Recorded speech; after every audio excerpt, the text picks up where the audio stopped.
The U.S. stock market indices are at a strange crossroads where many former Wall Street darlings, really fan favorite growth stocks are down 40, 50, even 70% in some cases in just the last few months. So for a lot of folks, 2021 is the year where folks are saying, wait a second, what's going on with my investment account, especially as they see the indices continue to do really well and make new highs. And that's partly because the market's starting to separate out where a few large companies are driving the vast majority of the returns. And that's companies like Apple, a nearly $3 trillion market cap company, Microsoft, Tesla, Nvidia.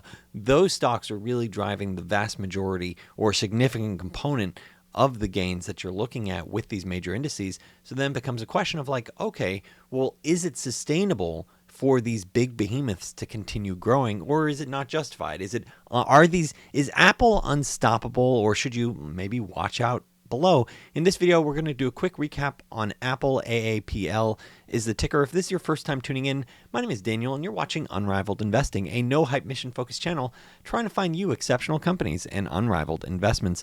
In full disclosure, this is not financial advice, and at the time of this video publication, I did not own shares in Apple stock. And so as we look at this, so in this past year, Apple stock is up nearly 50%. Holy smokes. I mean, that is an incredible run. I mean, this is the type of thing that you'd expect to see from a smaller company. It just shows you that trillion-dollar companies can potentially be misvalued, which is really an interesting thought. So since Warren Buffett started buying for Berkshire Hathaway in the first quarter of 2016, the stock is up about 5x from around $37 adjusted per share to around $180 per share. Is this all froth, or is there real value, accruing here? Could you say that these gains will be justified?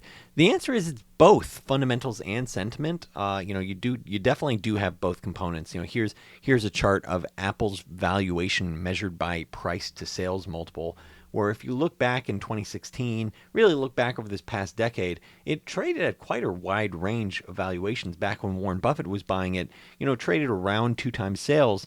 Now it's closer to 8 times sales. So that, and the PE multiple, so the price to earnings multiple, saw very similar, around 3x expansion, going from around 10 times earnings, a little under given their significant cash balance, to around 30 times earnings. So, a similar multiple expansion, around 3 times multiple expansion. But then the question is, well, is it warranted? Is it fair to say, hey, you should pay a higher valuation for Apple? And so it's interesting as you sort of ask yourself that, because, in 2015, 2016, fiscal 16, Apple was actually posting a decline in sales, and that's what was expected. They had a negative 8% growth in sales. Their profits dropped 15%, and this was due to a 12% year-over-year decrease in iPhone sales. That said, the decline was after a huge surge in 2015, I think around a 52% increase due to iPhone 6 upgrades. So you do have this sort of cyclical aspect to the iPhone upgrading cycle. And during 2016, the iPhone represented around 64% of Apple's revenue. Fast forward to today, and they grew sales 33% in their fiscal 21. Their year ends in September 2021, and they grew operating profits by 64%. Holy smokes. I mean, look, going from $66 billion last year to $109 billion in operating profit this year. iPhone sales were also up nearly 40%. Holy moly. Now, Apple has also diversified its business, where iPhones previously represented around 64% of their revenue, as I previously mentioned. It's now closer to 52%, nearly a $200 billion revenue business alone, the iPhone business. And this has come, this sort of diversification has come as their other, let's say, products like iPads, AirPods, Watch have all grown significantly, along with services like Apple Music, TV, and fitness. Apple clearly has an unrivaled brand, really strong switching costs. People love it. People are willing to pay the premium. A lot of folks, hundreds of millions of users, very, very happy with it. The question is, what drives the company and the stock price from here?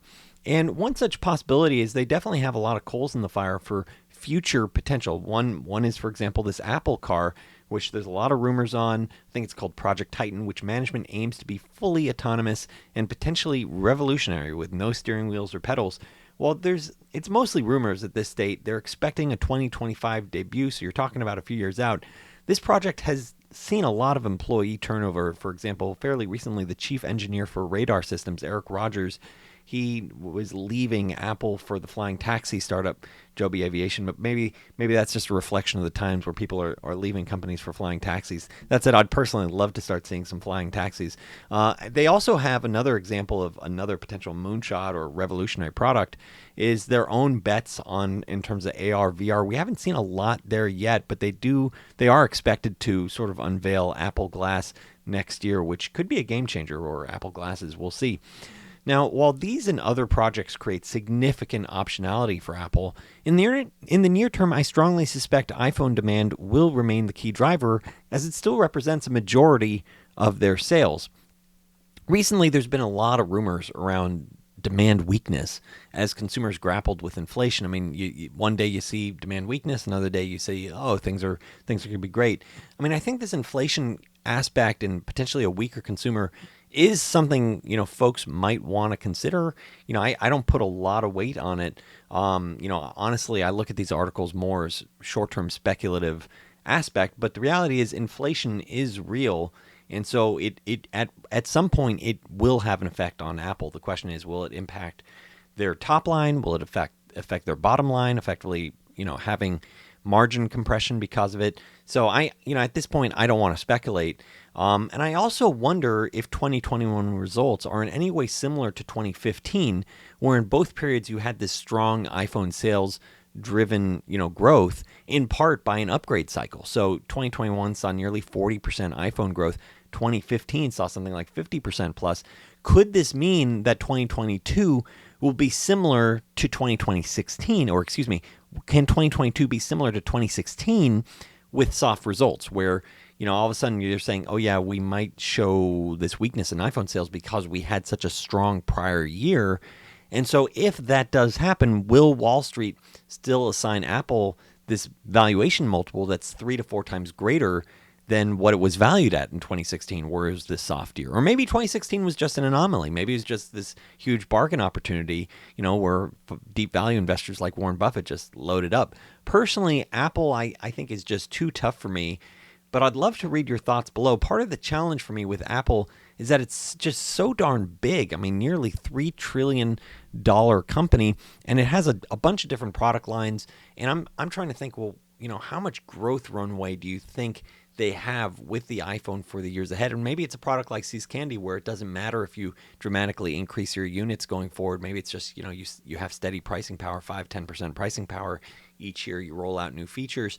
And so I'm looking at this, and part of my personal investment journey, which you can check out at unrivaledinvesting.com, is that I'm trying to find things that are potential multi-baggers. And clearly, Apple's been a multi-bagger for Warren Buffett, but now that it's nearly a $3 trillion company at a much expanded valuation multiple, 3 to 4 times multiple expansion, it's harder to say, oh yeah, it's going to 5x from here over the next few years. And so I'm trying to find things where, you get this dual growth engine like what Buffett had here, where you have both earnings growth and potential multiple expansion. That's ideally something you find. Otherwise, you find something with just really strong earnings potential. And, ideally trying to find something that's a smaller company where it's easier, I'd argue, to get that potential multi-bagger. For example, I recently called out potential multi-bagger for my Journey subscribers where it's a micro-cap company, like around, a couple $100 million. It's a lot easier for a company like that to become a potential multi-bagger. And here it is, I'm penciling out, like 600% upside for something like that, where a company can easily come in and say, oh yeah, we'll buy this, we'll acquire this for $1 billion or $2 billion. Here with Apple, you don't have the optionality that someone's going to go acquire you. So that is an aspect to consider. And there's another aspect is you become so big that I think your fate becomes sort of intertwined with the economy. Or if, let's say, the economy slows down, it's definitely a very strong hit. It would be very hard to see Apple continue to do really well if, let's say, the next 5 years the economy was slower. Let's say the Federal Reserve has to react to high inflation rates and things start, the economy sort of taps down, the growth slows down. Whereas you could try to find situations where they're sort of path dependent, or they're path independent of what the market does, whether or not it's launching a new innovative product and they're tapping into something, or they're truly unrivaled and they're just completely crushing all the competitors and can rapidly take market share.